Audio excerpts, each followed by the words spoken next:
numbers of 2 digits.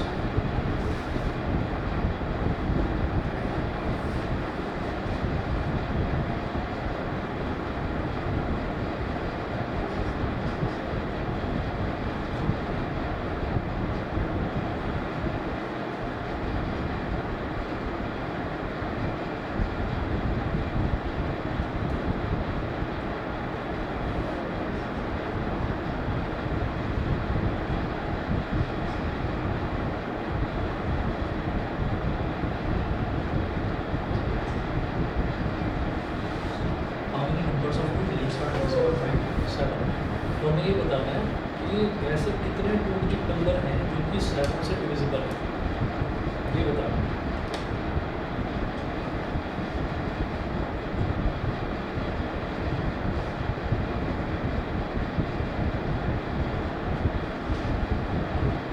numbers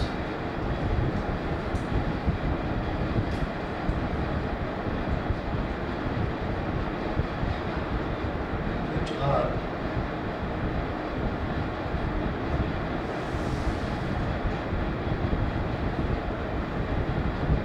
divisible by 7 और ऐसे 2 digit numbers जो कि 7 से डिविजिबल है, कौन कौन से? 14 हो गया, पहले तो 7 में था 7 तो वो तो 1 डिजिट नंबर है, 7 2 सा 14, तो पहला 2 डिजिट नंबर हो गया 14, दूसरा हो गया 20, तीसरा हो गया 28। ठीक है, ऐसे करते करते आखिरी नंबर क्या होगा? मैं जानता हूँ 14 7 का 98 होता है। ठीक है, 14 7 का 98 तो 98 हो गया। ठीक,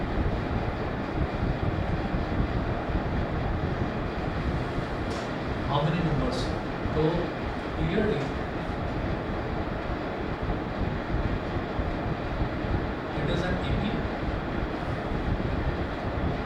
where A यानी कि first term is 14, common difference B is equal to 21 minus 14 मतलब 7। तो ये तो 14 के इक्वल हो गया और कॉमन डिफरेंस B जो है वो 7 के इक्वल हो गया। And last term an is equal to 98, क्योंकि लास्ट टर्म जो है मतलब लास्ट टर्म है वो 98 के इक्वल है an, तो आप जो लास्ट टर्म है लास्ट टर्म को an मानते हुए और यहाँ से n की वैल्यू निकाल लेंगे तो आपके पास ये पता चल जाएगा कि नंबर ऑफ टर्म्स कितनी है, आपके पास n की वैल्यू आ जाएगी। तो an is equal to 98, an को क्या बोलेंगे? a plus n minus 1 into D.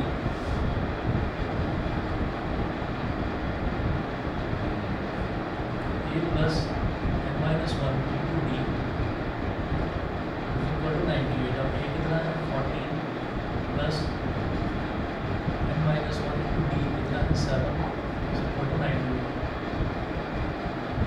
n minus 1 into 7 is equal to 98 minus 40 n minus 1 into 7, तो 98 माइनस 14 कितना हो जाएगा? 84। 7 1 is 84, n minus 1 is equal to 12, 1 is equal to 13। Now how many numbers? How many numbers का answer क्या है? 13 numbers of 2 digits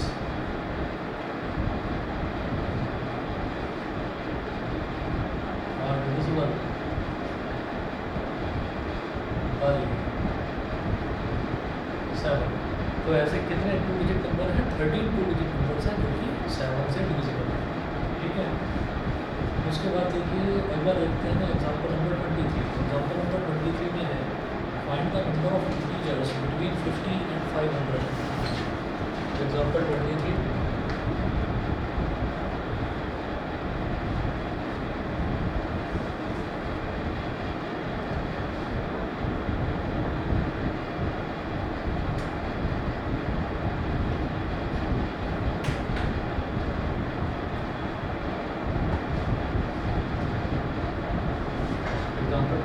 find the number of integers between 50 and 500।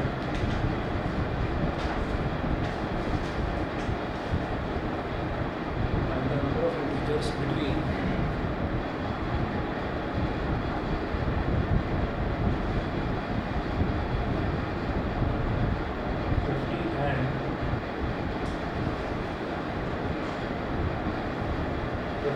500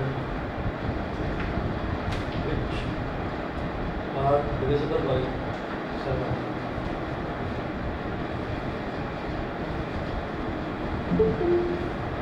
which are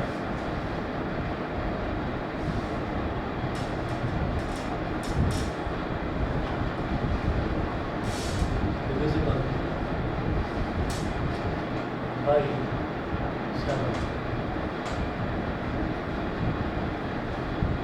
कहते हैं find the number of integers between 50 and 500। तो मुझे 50 और 500 के बीच के number of integers find out करते हैं जो कि 7 से डिविजिबल है। तो हम ये लिखेंगे number of integers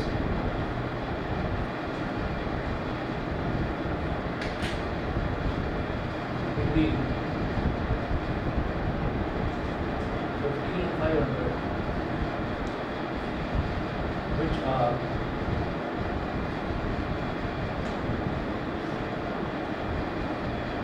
divisible by 7 और 50 और 500 के बीच में ऐसे कौन कौन से इंटीजर्स हैं जो कि 7 से डिविजिबल हैं। तो 50 का देखें तो 7 का 49 होता है, ठीक है। तो 7 के टेबल में एक तो 49 आता है, तो वो तो 50 से छोटा है। फिर अगला क्या हो जाएगा, 7 8 ज़ा 56, तो 56 आएगा पहला इंटीजर जो कि 50 से बड़ा है। तो जो इंटीजर्स है वो 50 से बड़ा होना चाहिए इंटीजर, और 50 500 से छोटा होना चाहिए। 50 से बड़ा, 500 से छोटा। तो क्या हो गया, 7 8 ज़ा 56, 7 9 ज़ा 63, और ऐसे करते करते तो 500 है। 500 को अगर मैं 7 से डिवाइड करता हूँ तो 7 7 का 49, तो 50 minus 49 is 1, ठीक है। तो 7 1 ज़ा 7, तो रिमाइंडर 3 आ गया। ये 3 रिमाइंडर को गायब करना है, 3 रिमाइंडर को गायब करना है। तो कैसे करेंगे, 500 में से 3 सब्ट्रैक्ट कर दीजिए, 497 हो गया। अब साफ दिखाई दे रहा है, 7 7 ज़ा 49, तो 0 आ गया। एक नंबर आप बताते ही, तो 7 1 ज़ा 7, ठीक है। 71 से 8 था, 497 आखिरी नंबर है। 500 से छोटा नंबर कौन सा है, जस्ट छोटा नंबर 500 से 497 जो कि 7 से डिविजिबल है। तो 56 63 एंड 497, ठीक है जी। अब यहाँ पर हम ये कहेंगे clearly it is an AB, clearly it is an AB where A यानी कि फर्स्ट टर्म इज 56, B मतलब common difference is equal to 63 minus 56, कितना हो गया 7, ठीक है। एंड लास्ट टर्म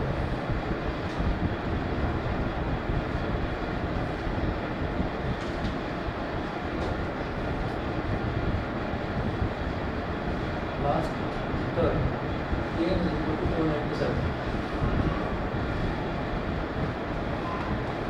ये एक मेथड करेंगे।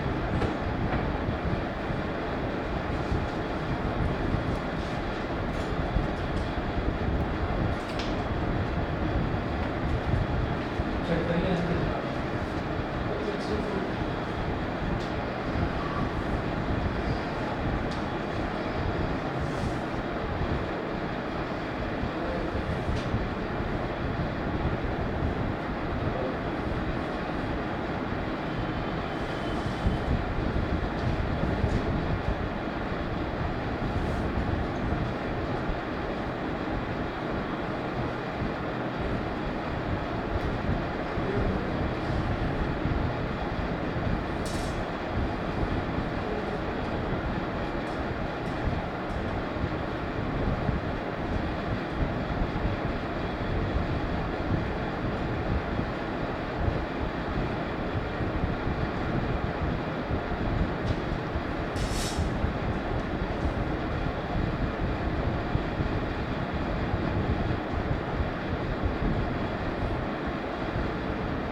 तो एन की वैल्यू सबकी सेम आ रही है 64।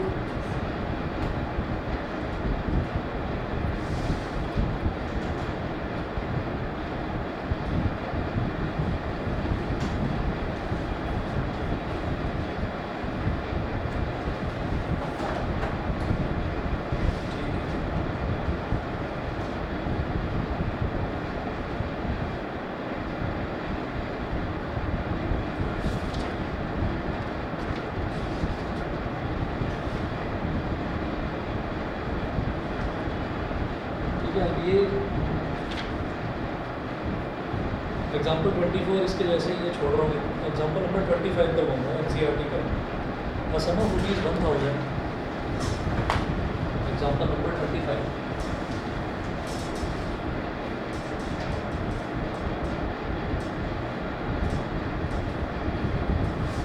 A sum of ₹1000 is invested at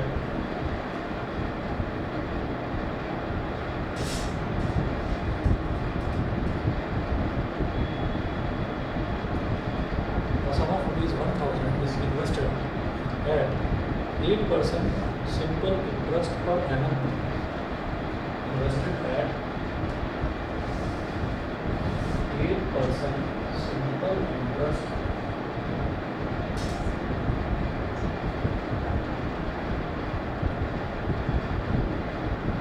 per annum. Full stop. Calculate the interest at the end of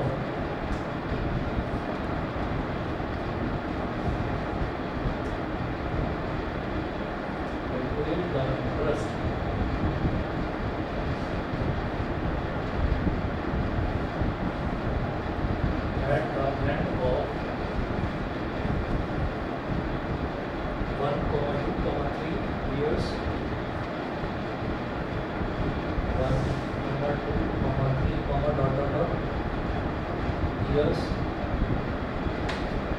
So is the sequence of interests and AP is the sequence of interests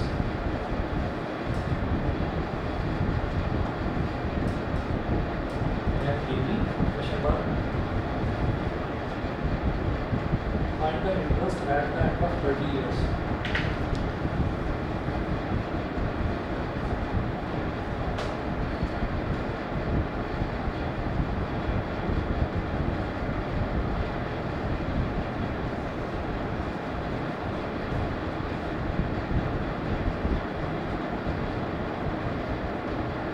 Find the interest at the end of 30 years.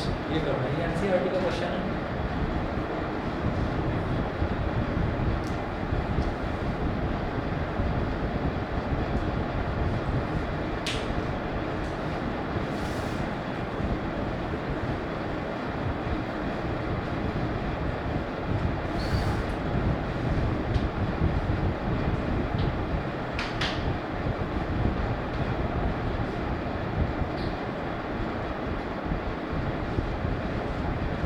देखिएगा, a sum of ₹1000 is invested at 8% simple interest per annum।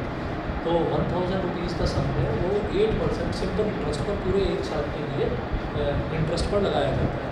वो कह रहे हैं calculate the interest at the end of 1 year 2 year 3 year ये निकालना है और फिर निकालने के बाद बताना है कि जो इंटरेस्ट का जो सीक्वेंस आ रहा है क्या वो AP है या नहीं, ये आपको बताना। ये कहेंगे here P is for principal is 1000 R यानी कि रेट ऑफ इंटरेस्ट ये है 8% और फिर टाइम जो है वो बार बार चेंज होता जाएगा। हम ये लिखेंगे interest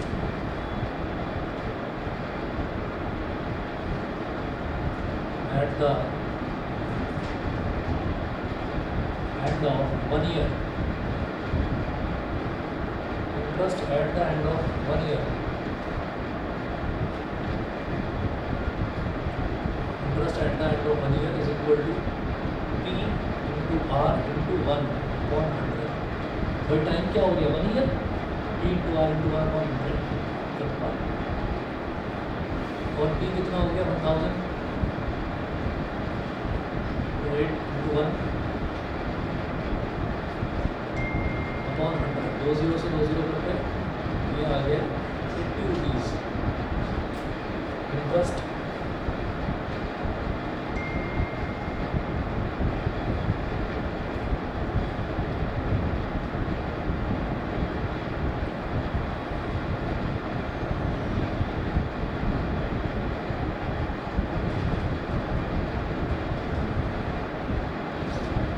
interest at the end of 2 years.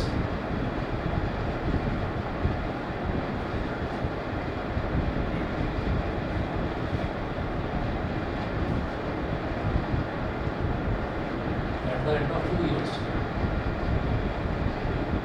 P into R into 2 100 1000 into 8 into 2 into the 16 into 10 is 160. First at the end of 2 years again rupees 160.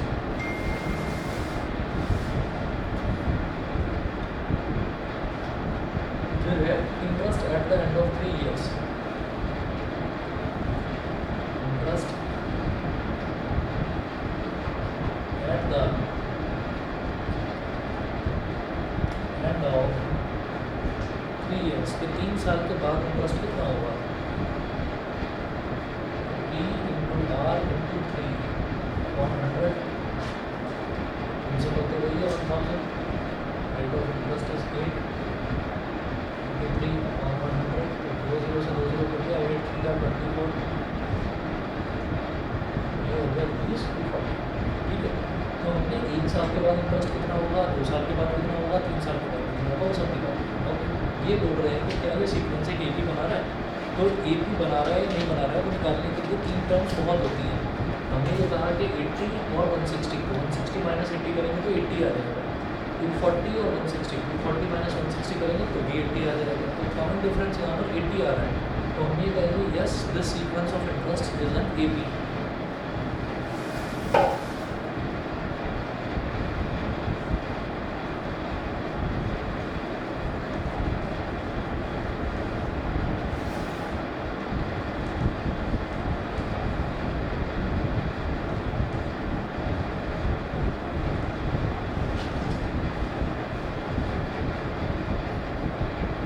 The sequence of interest is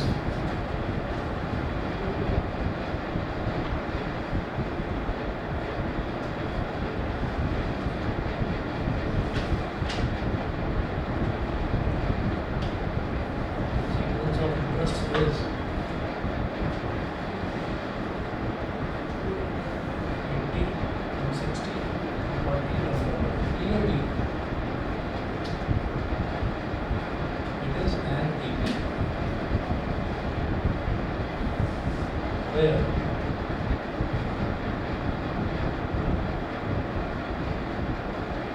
first term A is equal to 80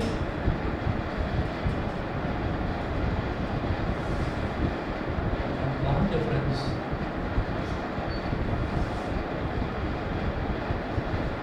B is equal to either 160 minus 80 or third term minus second term देखो common difference जो है वो भी 80 है। Common difference भी 80 है first term जो है वो भी 80 ही है। तो interest at the end of 1 year वो एक तरह से क्या है first term. Interest at the end of 2 years ये क्या है इस AP की second term. Interest at the end of 3 years वो इसकी थर्ड टर्म हो गई।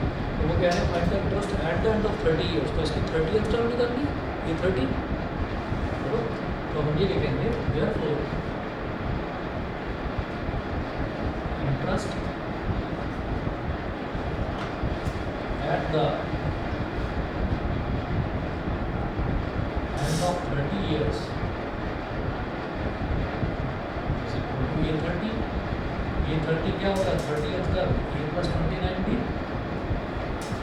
ये है 80 plus 29 into 80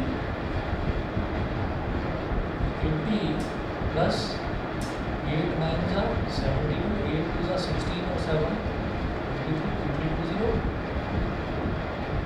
हो गया rupees 2400 interest at the end of 30 year rupees 2400। ठीक है, ये एनसीईआरटी का क्वेश्चन है। ऐसे ही एक और देखेंगे एग्जांपल नंबर 26, ये भी एनसीईआरटी के लिए।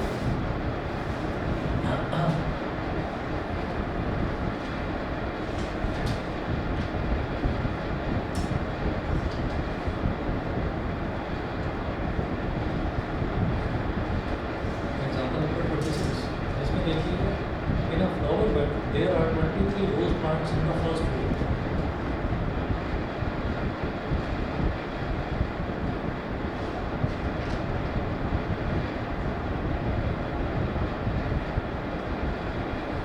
Flower bed, there are 23 rose plants in the first row.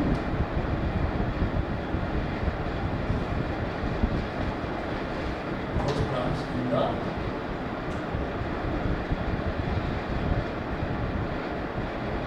there are 23 rose plants in the first row. 21 in the second row.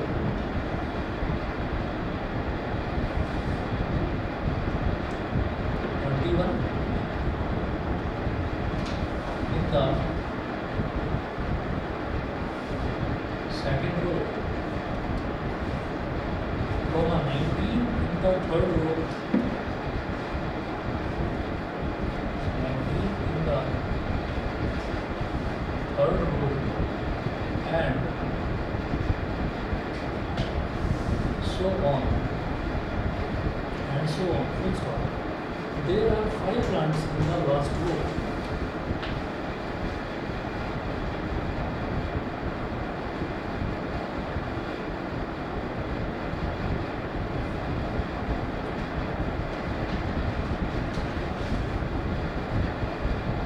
There are 5 plants in the last row. Full stop. How many rows are there in the flower bed?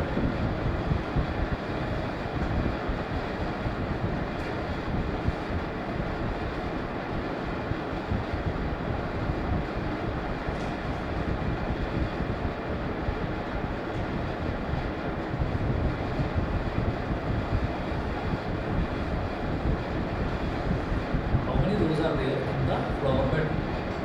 उन्होंने बोला है in a flower bed there are 23 rose plants in the first. तो flower bed है, flower bed में क्या है कि जैसे वो मतलब उसमें क्या करा है कि उसमें ना अलग अलग रोज बना दी जाती हैं। तो पहली रो में 23 रोज प्लांट्स हैं, दूसरी रो में 21 है, तीसरी रो में 19 है, एंड सो ऑन। तो हम ये करेंगे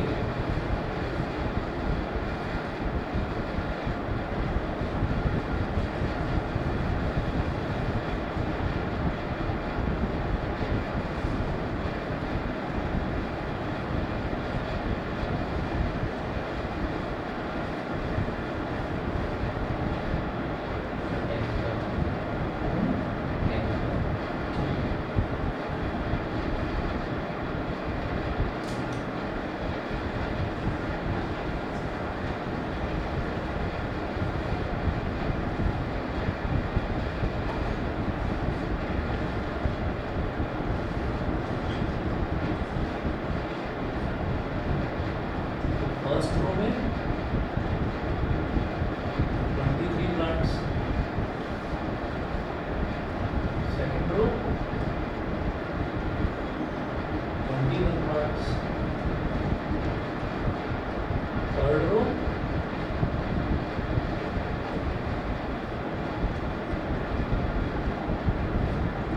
19 प्लांट्स। ऐसे करते करते nth रो 5 plants. ठीक है, there are 5 plants in the last row. तो लास्ट रो को हमने nth रो मान लिया। How many rows are there in the flower bed? मतलब n की वैल्यू निकालनी है। तो ये देखेंगे clearly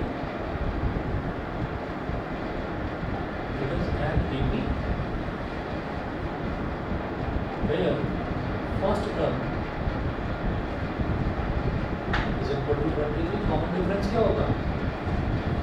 तो second term minus first term कर दो 21 माइनस 23, या फिर third term minus second term कर दो 19 माइनस 21 मतलब -2। तो फर्स्ट टर्म हो गया 23, कॉमन डिफरेंस हो गया -2। ठीक है, और an nth टर्म हो गया 5। अब ए एन है 5, तो ए एन का formula a plus N minus 1 into D is equal to 5। A कितना है 23 plus N minus 1 into D कितना है -2 is equal to 5। -2 into one is -2, -2 into -1 is +5 is equal to 5। -2 23 plus 2 is 25 is equal to 5 minus 12, 5 minus 25 minus 12 is equal to -20 minus 5 हो गया। वो पूछ रहे हैं how many rows are there in the flower bed.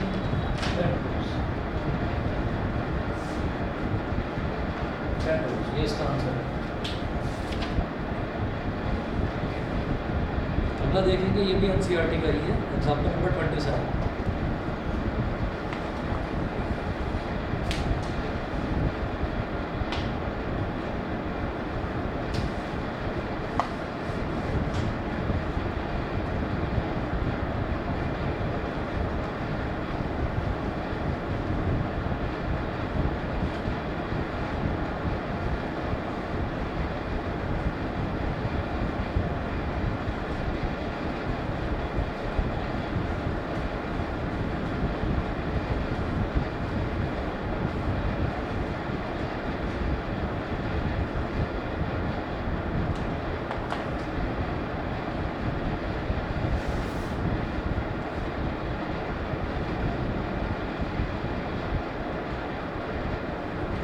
Example 27 देखिएगा, इसमें Subbarao started work in 1995।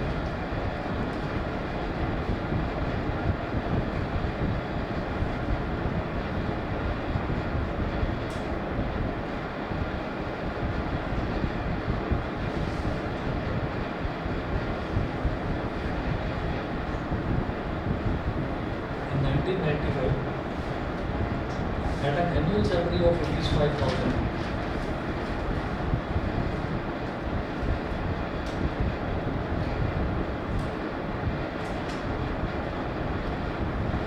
At an annual salary of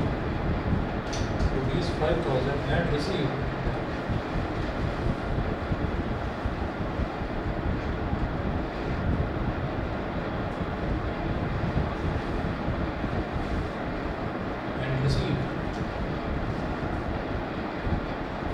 ₹200 raise each year.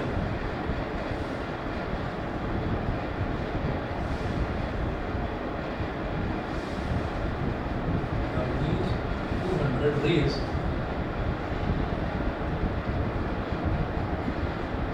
each year. In what year did his annual salary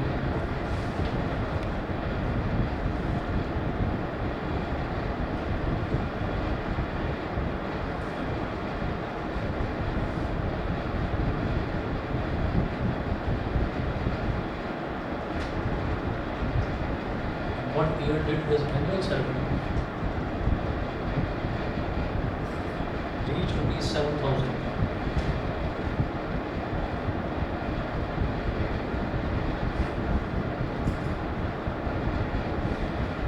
Reach ₹7,000। उन्होंने ये पूछा है कि सुब्बाराव कोई employee है, उसने काम करना शुरू करा 1995 में, तो 1995 में उसकी जो एनुअल सैलरी थी वो थी ₹5,000। अब क्या होता है कि उसको हर साल सैलरी में एक रेज मिलता है, ग्रोथ मिलती है उसको ₹200। तो वो कहते हैं in what year did his annual salary reach ₹7,000? कौन से ईयर में उसकी सैलरी बढ़ते बढ़ते ₹7,000 तक पहुंच जाएगी। ठीक है, तो अब आप ये देखिएगा कि इसमें हम ये कहेंगे कि सबसे पहले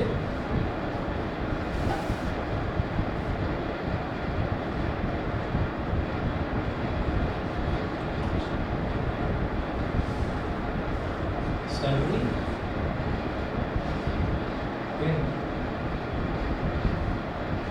1995 is equal to ₹5,000।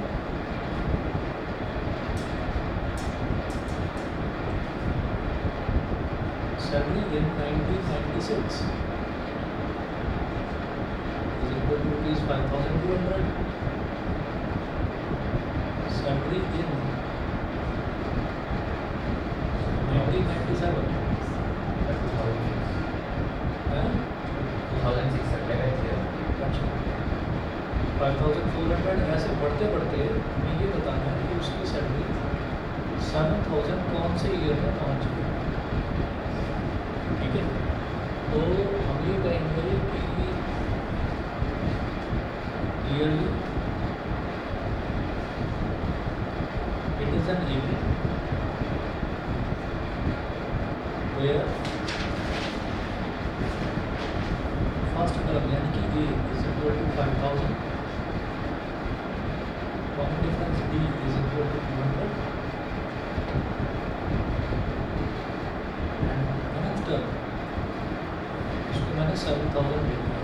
तो वो बताना है कि विच ईयर कौन से ईयर में उसकी सैलरी बढ़कर 7000 रुपीज़ हो जाएगी। तो a N is equal to 7000 हमने कह दिया। अब ए एन जो है ए एन की हेल्प से मैं एन की वैल्यू निकाल दूँगा।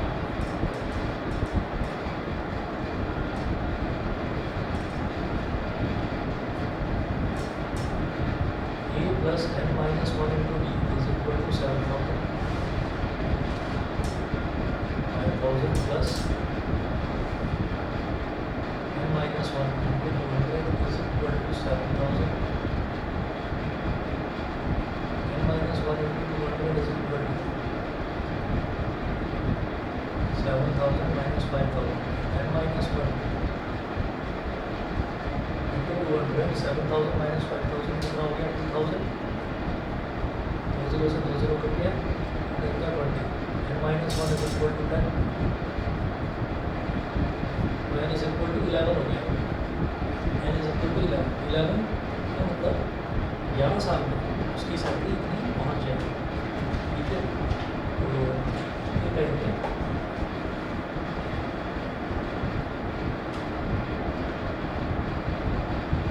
11th टर्म हो गया ये।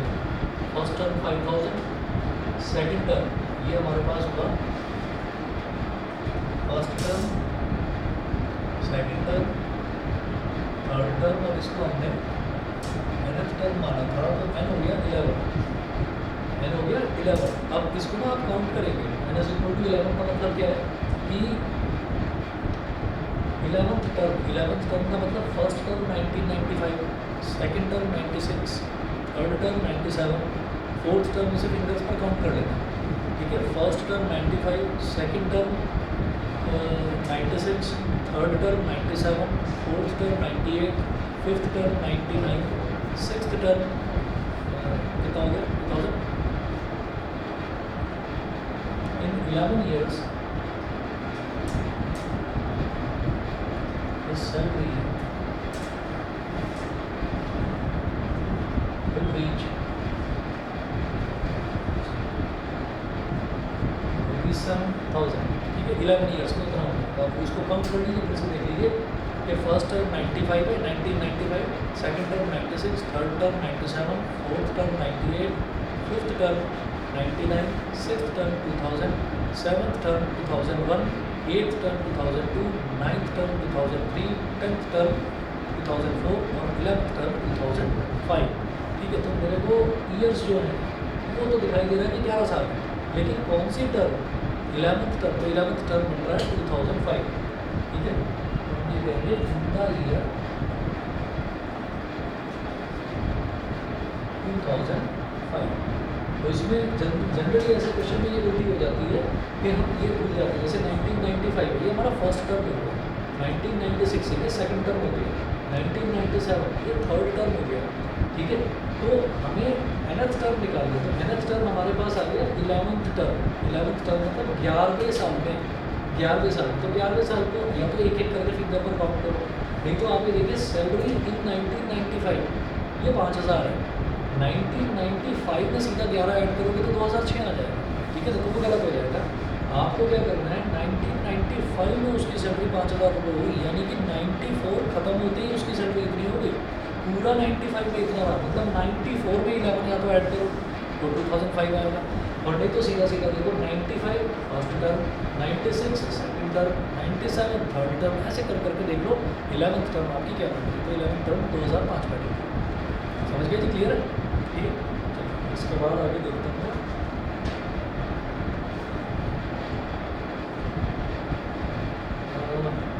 एग्जाम्पल 28 है।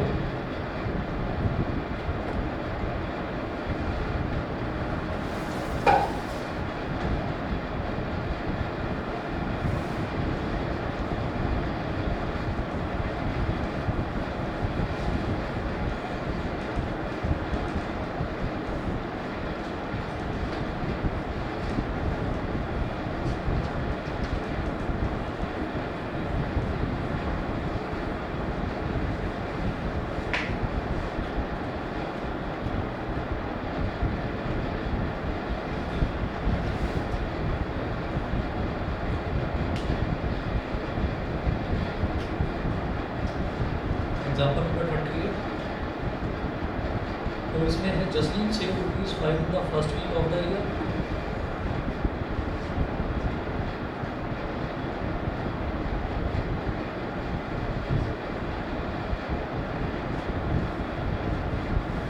₹5 in the first week of the year.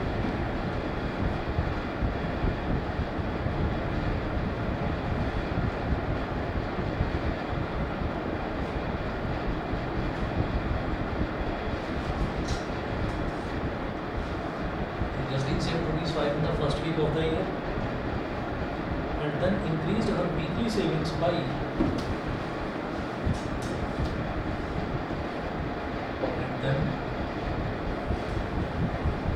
increased her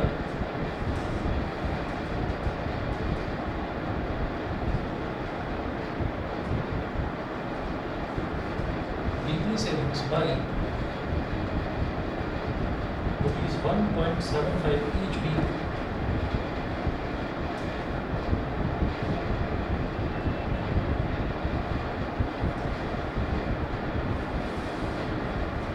By ₹1.75 each week. Full stop. In what week will her weekly savings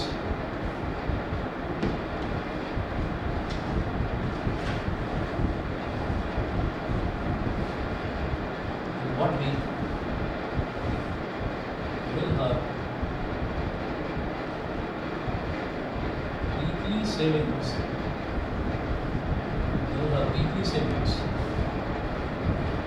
be ₹20.75, B ₹20.75.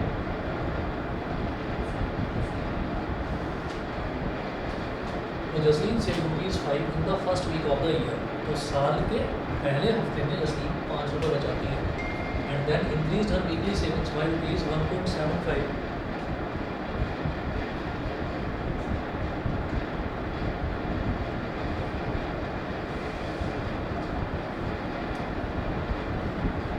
तो savings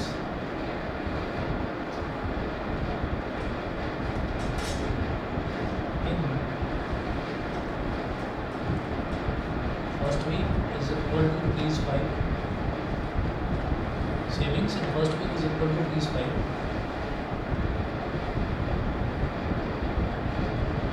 Savings in second week is equal to इसमें 1.75 add कर दीजिए तो कितना हो जाएगा 6.75.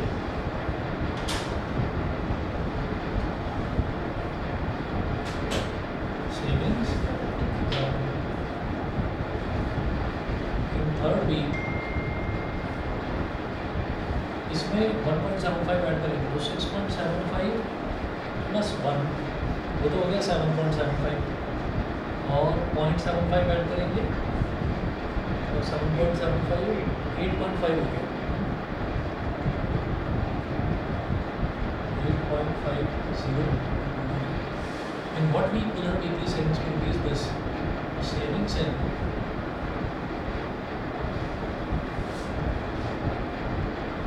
nth week is equal to ₹20.75. It is an APA where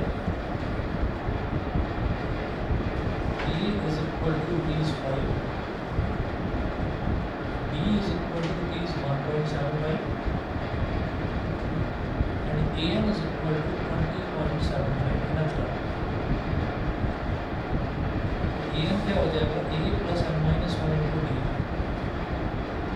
is equal to 20.75। तो A कितना है 5 plus N minus one into D कितना है 1.75 इज इक्वल टू 20.75। ये हो गया।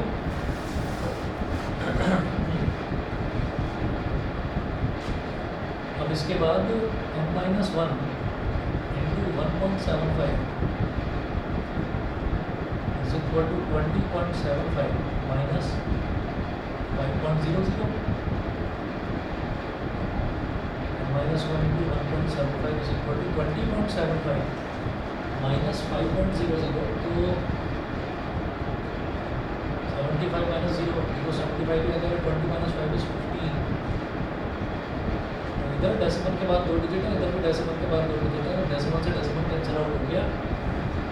25 7 जा 175 25 6 जा कितना हो गया 150 और 157 माइनस 150 इज 7 7 5 75 25 3 जा 75 7 9 जा 63 n minus 1 is equal to 9 मतलब n is equal to 10। Answer है इसका इन विच वीक तो 10th वीक 10th वीक। ठीक है, बस इतना करिए, बाकी नेक्स्ट क्लास में कल का बता दिया था ना। तो लाइट वाले चैप्टर का फिर टेस्ट है रिफ्लेक्शन पेपर में। Good evening.